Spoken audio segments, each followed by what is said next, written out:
আচ্ছা, হুদাইবিয়ার চুক্তিটা হয়েছিল মদিনাবাসীদের সাথে মক্কাবাসীদের, তাও আবার 10 বছরের জন্য তারা কোনো যুদ্ধ ফ্যাসাদ করবে না, এরকম একটা ঘটনার জন্যই আর কি হুদাইবিয়ার সন্ধিটা হয়েছিল। কিন্তু ওই সময় আরবে যে কোনো ছোট ছোট কাবিলা, মানে আপনার দল বা একটা গোষ্ঠী, যে কোনো দল বা এলাকার সাথে তারা সম্পৃক্ত হতে পারবে, এটা হলো তাদের স্বাধীনতা আছে। কিন্তু হুদাইবিয়ার সন্ধির ভিতরে এটাও বলা ছিল যে 10 বছরের ভিতরে যদি তাদের আন্ডারে থাকা কোনো কাবিলা বা বংশধররা যুদ্ধ করে বা একজন আরেকজনের ক্ষতি করে, তাহলে হুদাইবিয়ার সন্ধিটা ভেঙে যাবে। এই কথাটা বলার মূল কারণ হচ্ছে গিয়ে আরবের ভিতরে দুইটা কাবিলা ছিল, তাদের ভিতরে অনেক বছর ধরে যুদ্ধ চলতেই আসছিল। তাদের মধ্যে একটি হচ্ছে গিয়া বানু বাকার কাবিলা, আরেকটা হচ্ছে গিয়ে বানু খুজাহ গ্রুপ। বানু বাকাররা একটু শক্তিশালী ও সামর্থ্যবান ছিল এবং খুজারা ছিল একটু নরমাল। আর বানু বাকার এবং বানু খুজার ভিতরে অনেক বছর ধরেই যুদ্ধ ফ্যাসাদ হয়ে আসছে, তারা দুইজনের দুজন বড় মাপের শত্রু। কিন্তু বানু বাকাররা চিন্তা করে, গরিব এই মদিনাবাসীদের সাথে আমরা কি মিলবো, আমরা গিয়ে মক্কার সম্ভ্রান্ত ব্যক্তিদের সাথেই চুক্তিবদ্ধ করি। আর তারা গিয়ে আস্তে করে মক্কাবাসীদের সাথে জয়েন হলো। বানু খুজার হাতে কোনো উপায় ছিল না দেখে তারা মুসলমানদের সাথে জয়েন হলেন। কিন্তু এই কন্ট্রাক্টের পরপরই মুসলমানরা একটা ম্যারিকেল করে দেয়। তার মধ্যে একটি হচ্ছে গিয়ে খায়বারের যুদ্ধ জিতার পরে মুসলমান একটি গরিব কমিউনিটি থেকে রিচ কমিউনিটি হয়ে যায় সেখানকার মালে গনিমত নেওয়ার পর থেকে। আর দ্বিতীয়ত হচ্ছে গিয়া দ্য গ্রেট রোমান এম্পায়ারকে তখন মুসলমানরা টক্করও দিয়েছিল একটি যুদ্ধের নাম ছিল মুতার যুদ্ধ। তো সেটা সম্পর্কে অবশ্যই একসময় আলোচনা হবে, সাবস্ক্রাইব করে রাখ। আর কন্ট্রাক্টের ভিতরে এটা ছিল, যদি মদিনাবাসী এবং মক্কাবাসীদের আন্ডারে থাকা কোনো একটি গোষ্ঠী আরেকটি গোষ্ঠীকে অ্যাটাক করে বা ঝগড়া ঝামেলা করে, তাহলেও হুদাইবিয়ার সন্ধি শেষ। আর মুসলমানরা যখনই এত পাওয়ারফুল এবং টাকা পয়সাওয়ালা রিচ কমিউনিটি হয়ে গেল, কারণ রোমান এম্পায়ারের সাথেও টক্কর দেওয়ার মতো শক্তি তাদের ছিল, তখনই মক্কাবাসীরা চাইতো যে এই কন্ট্রাক্ট কোনো সময় শেষ না হোক, কারণ এই কন্ট্রাক্ট শেষ হওয়া মানেই মক্কা মদিনার দখলে এসে পড়বে। আর সে ঘুরে বালি, কেননা বানু বাকার কাবিলার লোকেরা বানু খুজার লোকেদের শত্রুতার কারণে রাত্র অন্ধকারে গিয়ে অনেক মানুষকে হত্যা করে ফেলে, যে কারণে কিনা বানু খুজার লোকেরা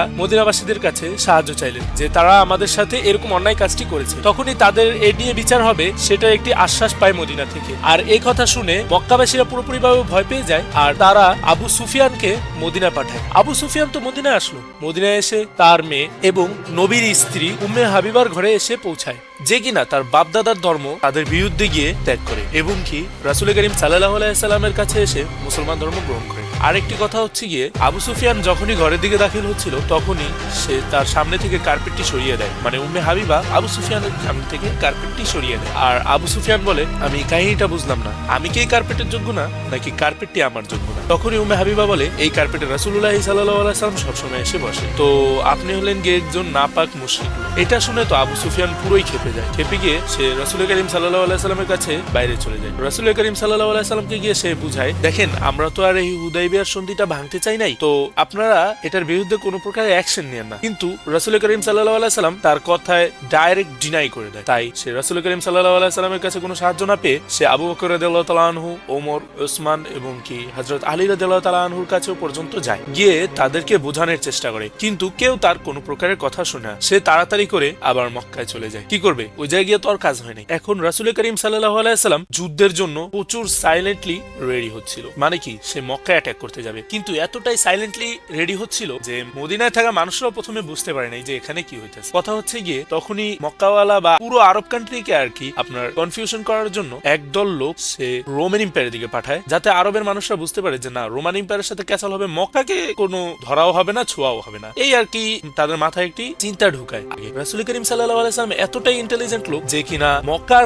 কাছাকাছি পৌঁছে গেছে, কিন্তু কেউ বুঝতেও পারে নাই যে মক্কায় অ্যাটাক করার জন্য তারা যাচ্ছে। কথা হইতেছে গিয়ে রাসূল করিম সাল্লাল্লাহু আলাইহি সাল্লাম মক্কার আশপাশ পুরো ঘিরেও করে ফেলে এবং কি সবাইকে বলে যে তোমরা খাবার রান্না করার জন্য আগুন জ্বালাও। আর তখনই রাতের বেলায় আবু সুফিয়ান এবং অন্যান্য লোকেরা এই সিনারি দেখে পুরোপুরি ভয় পেয়ে যায়, বলে এবার তো আমরা শেষ। তখনই আবু সুফিয়ান রাসূল করিম সাল্লাল্লাহু আলাইহি সাল্লামের কাছে যায়, গিয়ে রাসূল করিম সাল্লাল্লাহু আলাইহি সাল্লামের সাথে সেই রাতেই কথা বলে। আর রাসূল করিম সাল্লাল্লাহু আলাইহি সাল্লাম বলে, দেখো তুমি আমাকে দেখো, এখনো কি বিশ্বাস হয় না যে আমি আল্লাহর রাসূল? তখনই আবু সুফিয়ান বলে যে আসলে কি এখনো আমার মনের ভিতরে তোমাকে নিয়ে সন্দেহ আছে, কিন্তু তাও সে মুসলমান হয়ে যায়।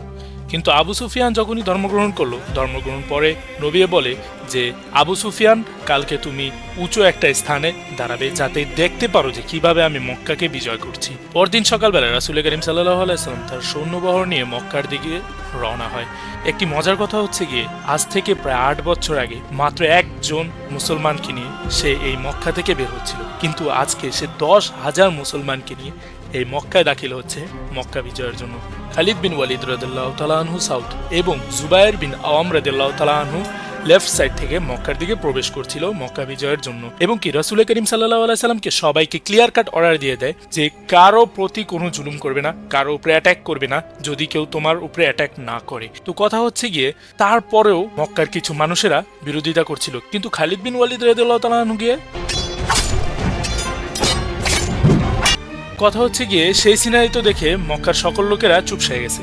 রাসূল করিম সাল্লাল্লাহু আলাইহি সাল্লাম কাবার ভিতরে থাকা সমস্ত মূর্তি ভাঙার পর মক্কার মানুষদের সবাইকে একত্রে জমা হতে বলে এবং কি রাসূল করিম সাল্লাল্লাহু আলাইহি সাল্লাম সবাই সামনে দাঁড়িয়ে একটি ভাষণ দেয়। ভাষণে বলে, আমি তোমাদের সাথে তাই করতে যাচ্ছি যা কিনা হযরত ইউসুফ আলাইহিস সালাম তার ভাইদের সাথে করেছে। অতঃপর আমি তোমাদেরকে ক্ষমা সুন্দর দৃষ্টিতে মাফ করে দিলাম এবং এই মক্কাকে আমি হোলি সিটি বলে ডিক্লেয়ার করে দিলাম।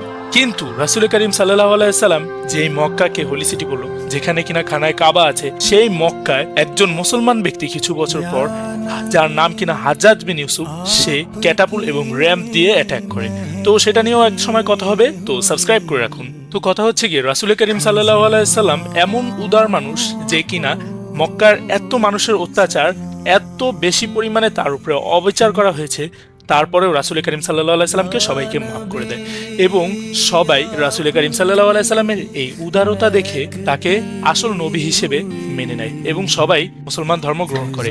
তাই রাসূল করিম সাল্লাল্লাহু আলাইহি সাল্লামের এই উদারতা এবং রাসূল করিম সাল্লাল্লাহু আলাইহি সাল্লামের প্রত্যেকটি কথার প্রতি আমার এই সালাম।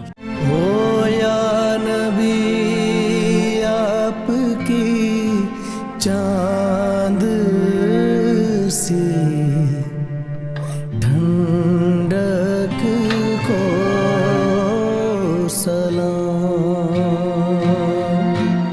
কথা হচ্ছে গিয়ে মদিনাবাসীরা যখন দেখলো যে রাসূল করিম সাল্লাল্লাহু আলাইহি সাল্লাম মক্কা জয় করে ফেলেছে, তখন তারা চিন্তায় পড়ে গেল, মনে করতে থাকলো, আরে রাসূল মনে হয় তার নেটিভ এলাকাতেই থেকে যাবে, অতঃপর তার জন্মস্থানেই সে থেকে যাবে, আমাদের কাছে মনে হয় আর যাবে না, আর এই মক্কাকেই হয়তোবা ক্যাপিটাল বানিয়ে ফেলবে, আমাদের কাছে আর রাসূল করিম সাল্লাল্লাহু আলাইহি সাল্লাম ফিরত যাবে না। কিন্তু রাসূল করিম সাল্লাল্লাহু আলাইহি সাল্লাম তা করে না। কিছুদিন মক্কায় থাকার পরে সে মদিনাবাসীদের সাথে আবার মদিনার দিকে চলে যায়। কথা হচ্ছে গিয়ে এত সুন্দর আর এত সুশীলভাবে মক্কা বিজয় করেছে রাসূল করিম সাল্লাল্লাহু আলাইহি সাল্লাম এবং সবাই বিশ্বাস করতে লাগলো যে সেই হচ্ছে গিয়ে আসল পয়গম্বর এবং আল্লাহর নবী। কিন্তু আরবের ভিতরে কিছু কিছু এলাকার মানুষ, কিছু কিছু কাবিলা এই কথাটা মানতে পারছিল না এবং তারা নবীর বিরুদ্ধে যুদ্ধ ঘোষণা করে। আর এই যুদ্ধে অনেক নতুন নতুন মুসলমান থাকে, কারণ মক্কার যে মানুষগুলো মুসলমান হয়েছে তারাও এই যুদ্ধে শরীক ছিল। তো রাসূল করিম সাল্লাল্লাহু আলাইহি সাল্লাম 12,000 সৈন্য নিয়ে এবার হুনাইনের ময়দানে দিকে অগ্রসর হচ্ছিল।